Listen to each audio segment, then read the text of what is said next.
Hey folks, welcome back to Black and White. We got some problems with plasma up in here, so figuring out what they are. Oh look, it's Bianca. What a surprise. Why am I not surprised that Bianca's doing something wrong? Anyway, Team Plasma took her Pokémon, her Muna, that is unforgivable. Anyway, that's Iris right there, that small child person. You may recognize Iris as one of Ash's companions in the anime, if you still watch the anime in this day and age.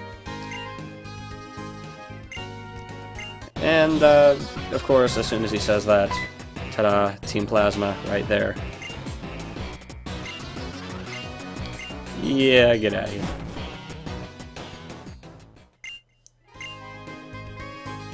And now we have an intense chase sequence in which we run a little bit, not even after him, just kind of, well, not in pursuit, we just run after him from a space-time continuum perspective. I mean, no, there isn't even an intense chase music thing. It's the worst chase ever. Anywho, head back to exactly where we were before. And, over there in that previously abandoned building.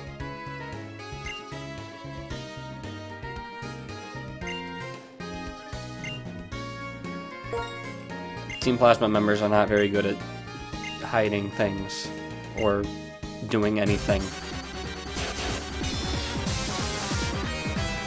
Anywho, this isn't the most exciting battle in the world, but because it's kind of the only battle in this little plot chunk, I'm obligated to keep it in. It is Sandile ×2, in which I kill things with Rock Smash, and that's about it. We've gotten to the point where we can one-hit KO those things. So, yeah, go Lillipup. At least they don't have Intimidate. That would be annoying. And it's over. Man, these guys are bad. Pla's bad. Oh wait, we haven't done that joke.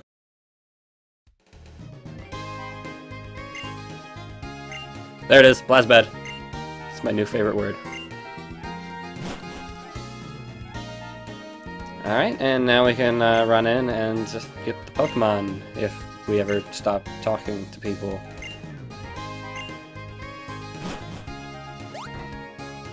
Oh my god, let me save your Pokemon already. Of course I'm... Jesus Christ.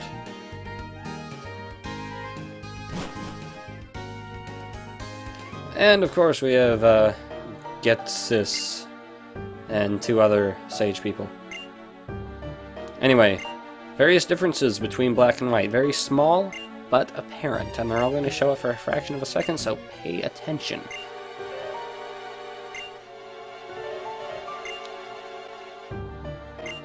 So, depending on your version, the founding of Unova depends on a different colored dragon.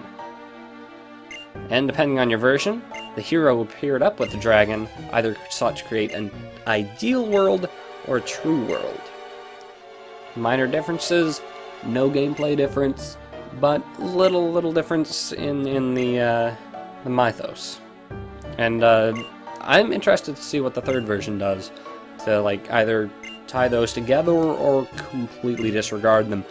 Probably the latter.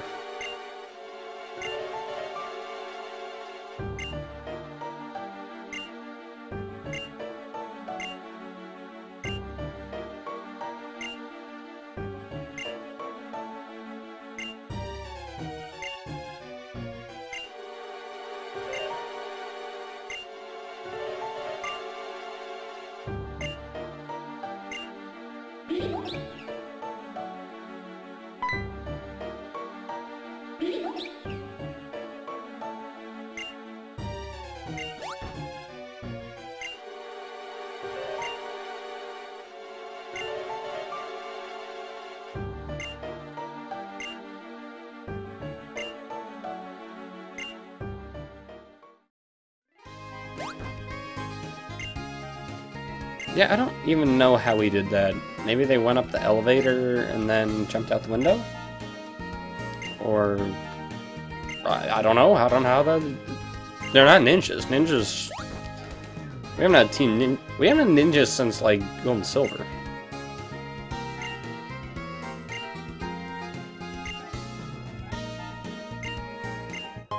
Yay! Yachi Berry. This is actually the cleverest foreshadowing I've ever seen in a Pokemon game. If you get it, props to you. Of course, it's only foreshadowing for one of the two games. So, that's a little weird. Anyway, we can go and face Burgh in his Bug-type gym. But before that, Lilo has an item to pick up. So up here on this last street that I didn't explore, there are a couple buildings. Oh my goodness, golly gee. And yeah, I wasn't sure how far up I need to go. Over Hizzle, there is a scientist who will give you a very useful hold item. If you have 25 Pokemon listed in your Pokédex, seen not owned, he will give you an Eviolite. Or Eviolite, or something. Basically, it boosts the defense and special defense of any Pokemon that can evolve, including Lilo. Oh my goodness. Now, do I consider this broken? No. It's not a big enough boost to be considered broken. It's just very, very convenient. I might ditch it if it becomes too easy. I don't think it will be. Anywho, now, let's go fight Burgh. And the rest of his gym. The rest of his gym sucks, okay, just saying. You'll see why. Well, just so you know, emulator lagging like hell in all these gigantic environments. Anywho, gym guy will once again give us a fresh water. And this time around, we have the amazing, perfectly matching synthesis of painting and honeycomb. I don't know. Anyway, the gimmick here is that you can go through honey walls and then press switches to lower gates. It's pretty simple. It's a puzzle in that you press buttons. No buttons are hidden. No buttons require convolution to get. Anyway, most of the trainers in this area have Swaddle and Venipede over and over. Like, so much Swaddle and Venipede, and I don't really have a good way to deal with Swaddle, unfortunately, because Crash moves don't do anything, and Psychic moves aren't the greatest. Venipede I can sort of deal with. Anywho, this dude has a new Bug-type Pokemon, a Dwebble. He is Bug Rock, which is pretty boss. I'm not so fond of his evolution, but I think it's a clever little Hermit Crab idea. I think it's a neat idea. And it's fun to have a crab that isn't a water type. Also, I love saying Dwebble. Dwebble. There are some Pokemon that are just sound horrible. The names are horrible and not fun to say, but Dwebble is a good one. I like Dwebble. Makes me talk like an Italian. Anyway, Lilo destroys it with rocks. Rash and all that. Yeah. You've seen it all before.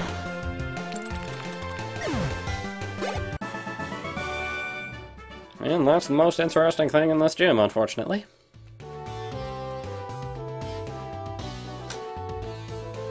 So yeah, here's how you solve the puzzle. You press all the buttons. I know, it's hard. It's really hard.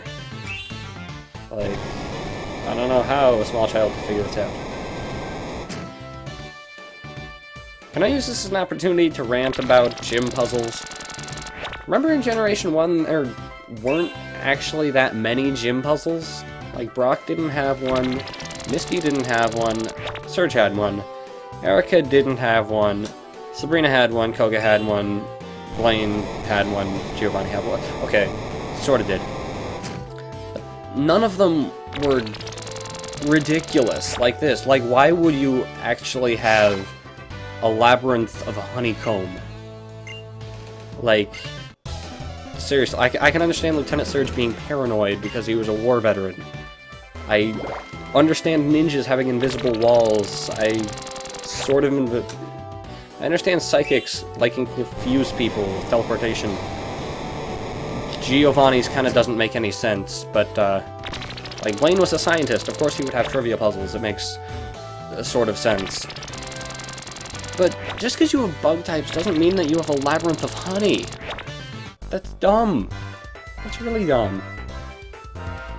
Like, even in Generation 2, the puzzles kind of made sense. Like, what was the first puzzle in Generation 2? With Morty's gym, with invisible walls. Or invisible floors, rather. You know, and the ice gym had ice everywhere, and that was it. And the dragon gym would test your strength and ability to push boulders. It's not shit like this. I'm sorry, these are kind of clever, but they're also really dumb. And they only get dumber from here. Okay, so, done ranting about pointless things, let's take on Burgh, who I think is one of the most... well, he's the best gym leader so far, I'll give him that. He got straight to the chase, because we've been talking with him a lot, actually. I enjoy that. And, he's relatively challenging without just having a dick move Pokemon like a Watchog. Leads with the Whirlipede. It's the evolution of Venipede. Still has one more evolution to go, but this guy's pretty cool. Looks a lot like Cascoon, I'll admit. Anyway, Lilo's strategy here is, same as it always is, use Work Up to get a couple attack boosts and then destroy things.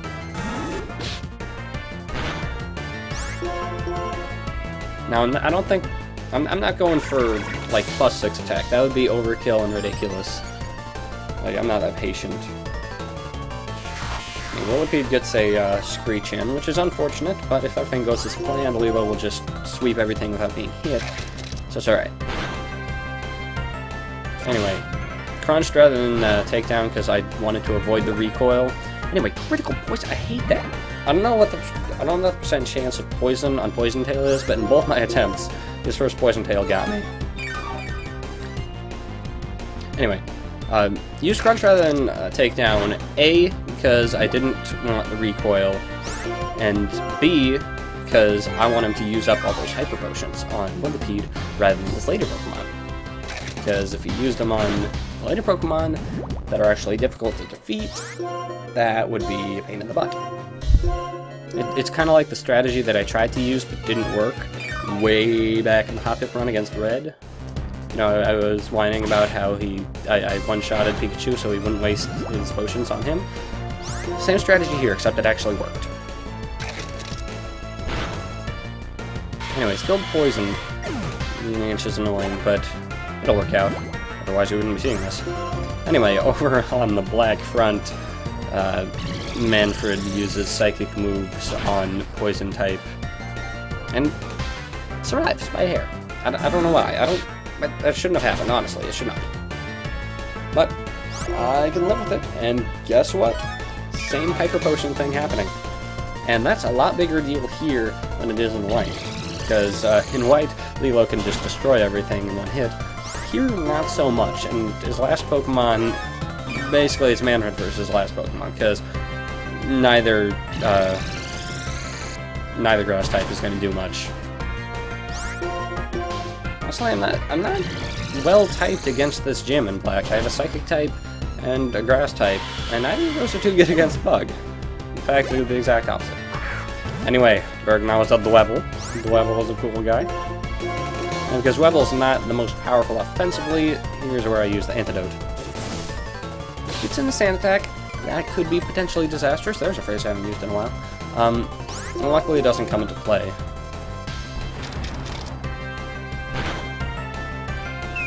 Anyways, a move called Smackdown.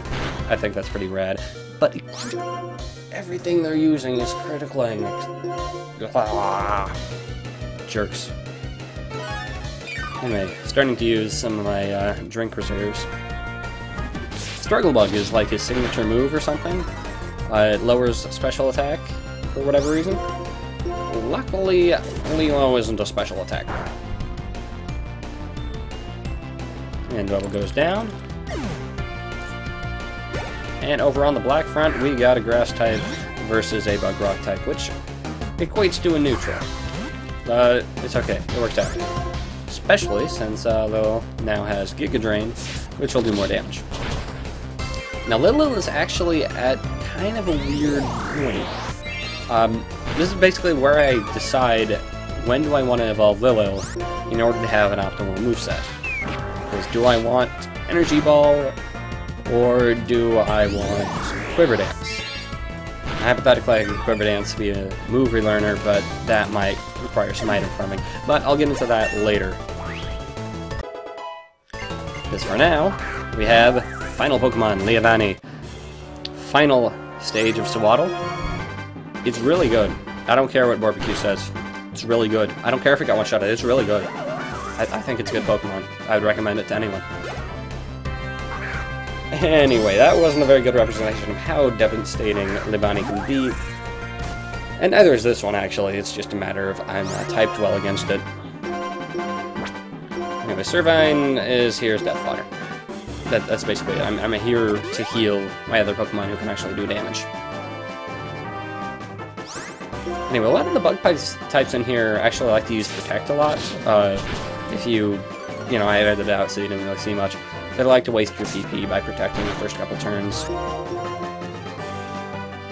So, after healing Manfred, I'm just going to try to get a few cuts in on there to lower his HP a little bit.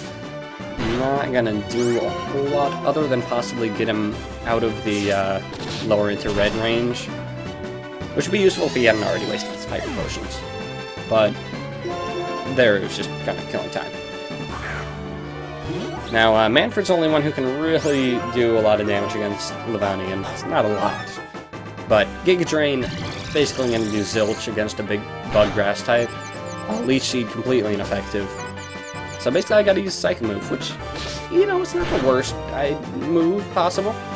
It's a 4-hit KO, but with Confusion and those cuts in there, it works out. Anyway, that Razor Leaf screwed me over once. Had a critical, annoying self. And Quick Claw. Very nice. I mean, I'm loving that Quick Claw. I swear they raised the probability. And that was Burgh. Hoorah. Amazing. I get it. See, it's amazing because he had a maze in his gym. Ha. Ha. Ha. Anyway, that's the bug badge or insect badge or something. I don't care. Insect badge.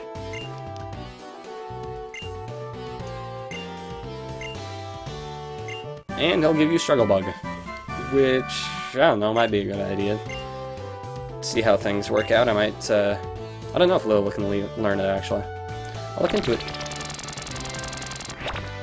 And now we can just get the hell out of here. Oh, by the way, if you ram into the side, it doesn't work. And also, if you stop pressing the direction as you walk through, you get mouse back. It's funny, but serves no gameplay purpose, so, yeah. Alright. Oh, stupid cross-transceiver thing. Yeah, okay, why couldn't you just wait for me outside the gym? Like, you knew I was going here. So yeah, we're gonna have a battle, and it's going to be so epic that it's gonna be, like, epic or something. I don't know, it won't be a bad fight, I hope.